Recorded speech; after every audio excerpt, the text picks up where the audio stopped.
यहाँ पे जो है गाड़ी इनका जो है इन कर चुका है चंद्रशेखर आजाद जी का। और ये जो गाड़ी है आप देखा जाए इस गाड़ी के साथ पूरा जो है भीड़ है, पूरा भीड़ के साथ है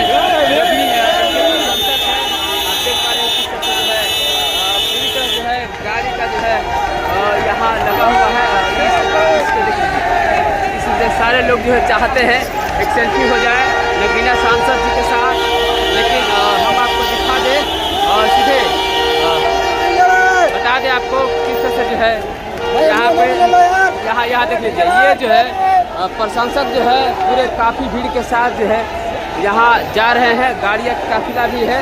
और जैसे चंद्रशेखर आजाद इनके चारों तरफ से जो है देख लीजिए भीड़ का कहा भी नहीं जा सकता है। इनके पीछे जो है भीड़ हम आपको लगता है दिखा देख लीजिए कि शेड्यूल ट्राइब बैकवर्ड के लोगों को कितनी उनकी आबादी और कितना सम्मान उनको मिल रहा है, कितनी हिस्सेदारी उनको मिल रही है। तो केंद्र सरकार जल्द से जल्द जातिगत जनगणना कराए। जब तक जातिगत जनगणना नहीं होगी तब तक सबसे पहले स्पष्ट ही नहीं होगा जो आज षड्यंत्र किया गया है और कुछ लोगों को जानबूझ के उनके मुंह से कहलवाया जा रहा है कि इस जाति का हिस्सा ये लोग खा रहे हैं, इस जाति का हिस्सा ये लोग खा रहे हैं, इस जाति का हिस्सा ये लोग खा रहे हैं। मैं चंद्रशेखर आजाद आपको वचन देके कहता हूं, अपने बहुजन समाज के सामने जातिवार जनगणना कराइए, उसके आंकड़े सार्वजनिक कराइए। अगर अंतिम पायदान पर रहने वाले जिनको डीएससी के भाई कहा गया है, जो हमारा परिवार है, अगर उनका 1% आरक्षण भी पॉइंट के बराबर भी कमजोर पड़ रहा होगा तो मैं वचन देता हूं कि इससे बड़ी रैली उनके समर्थन में हम लोग करेंगे।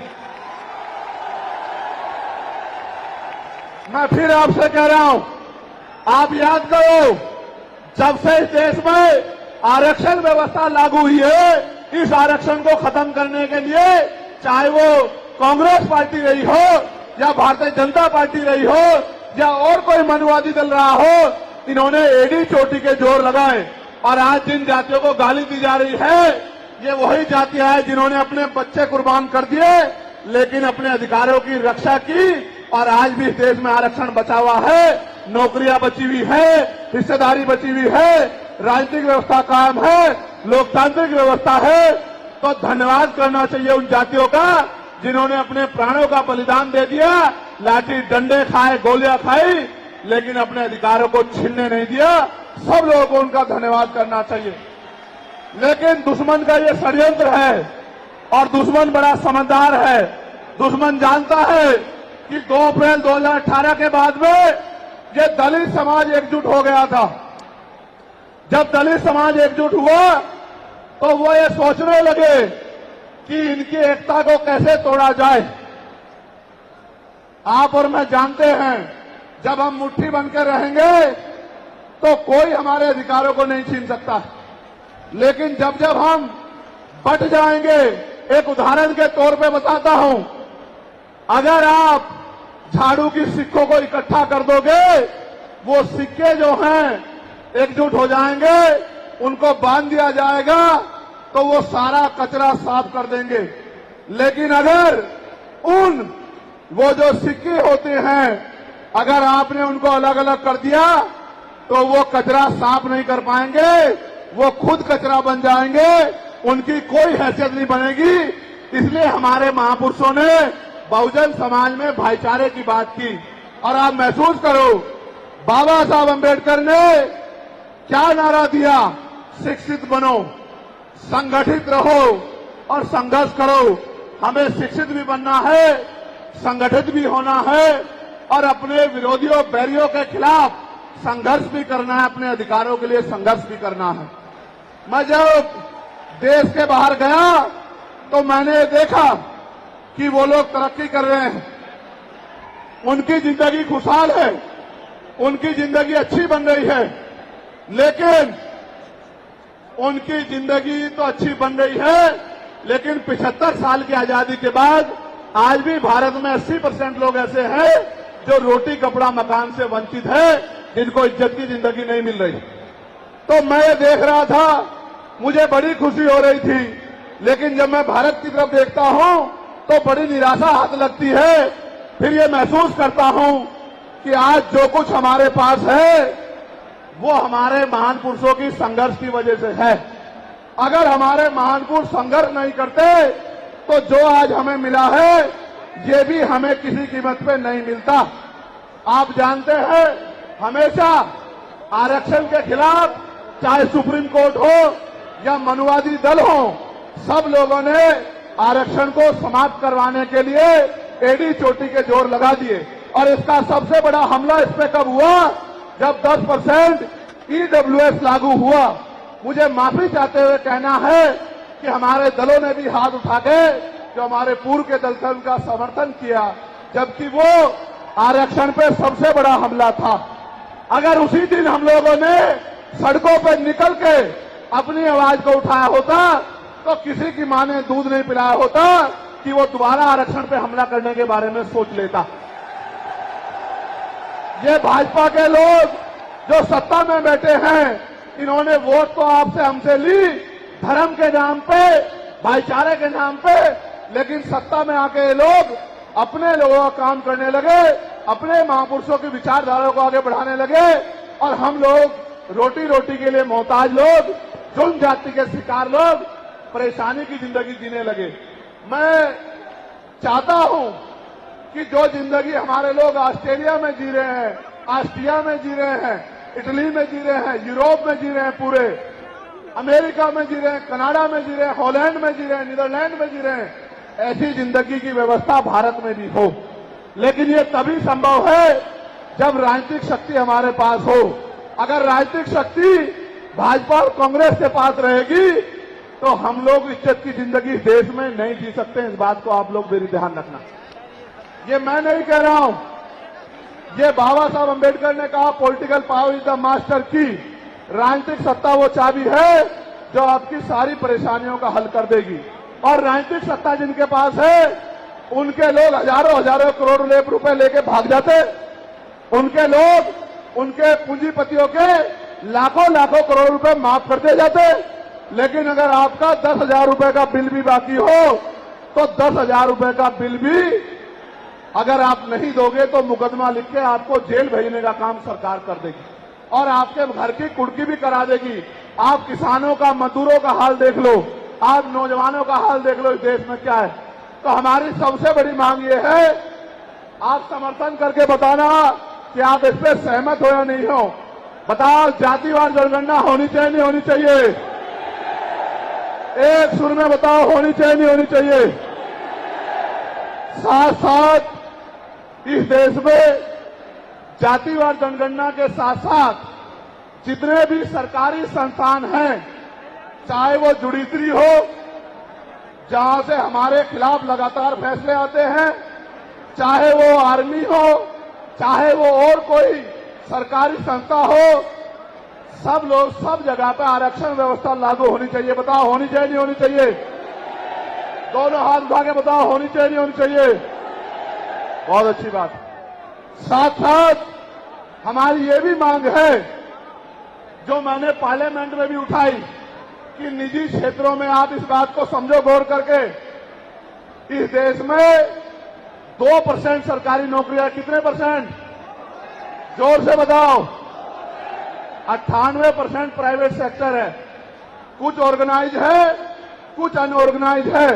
आप ये देखो, 2% में तो बंटवारा है, लेकिन 98% पे पुरानी सत्ता वाले लोग और आज की सत्ता वाले लोग सांप की तरह कुंडली मार के बैठे हैं। ना वहां SC/ST के लोगों का कोई प्रतिनिधित्व है, ना OBC के लोगों का है, ना ही मुस्लिम लोगों का है। तो हमारी मांग ये भी है कि अब समय आ गया है कि निजी क्षेत्रों में भी आरक्षण की व्यवस्था होनी चाहिए। होनी चाहिए नहीं होनी चाहिए? बताओ, दोनों हाथ उठा के बताओ, जोर से बताओ, होनी चाहिए नहीं होनी चाहिए? Very good, very good. साथ साथ हमारी ये मांग है कि प्रमोशन में रिजर्वेशन भी इस देश में लागू होना चाहिए। शेड्यूल कास्ट, शेड्यूल ट्राइब और बैकवर्ड के लोगों के लिए प्रमोशन में रिजर्वेशन भी सरकारी संस्थानों में लागू होना चाहिए। लागू होना चाहिए, लागू होना चाहिए, बताओ, जोर से बताओ। हमारी ये भी मांग है कि मंडल कमीशन की बाकी सिफारिशें भी लागू होनी चाहिए, क्योंकि जब तक मंडल कमीशन की बाकी सिफारिशें लागू नहीं होगी तब तक पिछड़े वर्ग के लोगों को बराबर की हिस्सेदारी और सम्मान नहीं मिलेगा। हमारी ये भी मांग है, सरकार कह रही है कि क्रीमी लेयर लागू करना चाहिए और जज साहब भी कह रहे हैं क्रीमी लेयर लागू करना चाहिए। मैंने पार्लियामेंट में पूछा कि भारत में कितने शेड्यूल कास्ट के लोग, शेड्यूल ट्राइब के लोग अरबपति बन गए, इसका डाटा आपको सार्वजनिक करना चाहिए, आर्थिक आंकड़े सार्वजनिक करने चाहिए, तब हमें पता लगेगा कि क्रीमी लेयर की स्थिति में हम आए या नहीं आए। आपको शायद जानकारी नहीं है, मैं आपको बताता हूं, आज भी बहुत सारे पदों को एनएफएस करके, नोट फाउंड सुटेबल करके हमारे योग्य लोगों को नौकरी से निकालने का काम ये सरकारें करती हैं, क्योंकि कलम की ताकत उनके हाथ में होती है। जिनकी राज सत्ता पे कब्जा होता है, हमारे लोगों का राज सत्ता पे कब्जा नहीं है, इसलिए सारी योजनाएं हमारे खिलाफ बनती हैं। हमारी ये भी मांग है, जिस पर मैं गौर कर रहा हूं, सरकार ने कहा, मैं आज इस पर भी बोलूंगा, आज अगर मैं इस पर नहीं बोलूंगा तो हमारे लोगों को पता ही लगेगा देश में क्या हो रहा है। सरकार ने कहा कि वर्गीकरण लागू होना चाहिए। मैंने आपको बताया कि बातें तो बहुत लोग करते हैं, लेकिन जब आरक्षण पे हमला होता है, जब और किसी तरीके से आरक्षण को खत्म किया जाता है, जब गांव-गांव जाके लोगों को समझाने का प्रयास किया जाता है, तब जिन जातियों को आज सरकार के इशारे पे गाली दी जा रही है, उनको ही उन्हीं की जिम्मेदारी मान के लोग घर में बैठ जाते हैं कि भाई यही आरक्षण की रक्षा करेंगे, यही अधिकारों की रक्षा करेंगे। लेकिन सच ये है, अगर सरकार की मंशा वर्गीकरण के जरिए वास्तविकता में निचले पायदान पे बैठे अंतिम व्यक्ति को ऊपर उठाने की होती, तो जिस तरह से 10% आर्थिक आधार पर आरक्षण की व्यवस्था की गई थी, 10% आरक्षण की व्यवस्था डीएससी के भाइयों के लिए, डीएससी परिवारों के लिए सरकार कर सकती थी। उनका कोई मतलब नहीं बैठता था कि इन्हीं में टुकड़ा डाल दे, क्योंकि सरकार जानती है इनमें बंटवारा हो जाएगा तो इनके खिलाफ आंदोलन आसान हो जाएगा, इनको पता भी नहीं चलेगा कब इनके अधिकार खत्म हो गए। मैं आपसे कहना चाहता हूं, सरकार बताए उनके पास वर्गीकरण की क्या पॉलिसी है, किस आधार पे वो वर्गीकरण करना चाहते हैं, कौन से आंकड़े उनके पास है, कौन से डाटा उनके पास है। मैं सरकार से जानना चाहता हूं, सरकार कमेटियां बना दे और वर्गीकरण किस फॉर्मूले पे करेगी ये भी बता दे। हम सरकार को भी सुनना चाहते हैं। अभी देश में पिछले दरवाजे से कुछ नहीं होगा, जो कुछ होगा आमने सामने होगा। अगर हमारे अधिकारों की बात आएगी तो लड़ाई आमने सामने लड़ी जाएगी। सरकार ये भी बताए क्या वह रोस्टर में बदलाव करेगी, क्या सरकार रोस्टर में बदलाव करेगी, सरकार बताएगी। हमारे लोग तो अभी सही तरह से चीजों को नहीं जानते हैं। मैं ये भी विश्वास दिलाता हूं, स्पेशली डीएससी के भाइयों को कह रहा हूं, मेरी बात को गौर से सुनना। आज तो मजबूरी या अपने देश से प्यार था कि हमने अपने आंदोलन को बदलाव कर लिया। अगली बार अधिवेशन तो होगा इंदौर में, लेकिन जब तो इस बार एक और बड़ा आंदोलन रामलीला मैदान में, और रामलीला मैदान से अपनी ही पार्लियामेंट का घेराव करके अपनी मांगों को उठाने के लिए हम लोग करेंगे। बताओ मदद करोगे नहीं करोगे?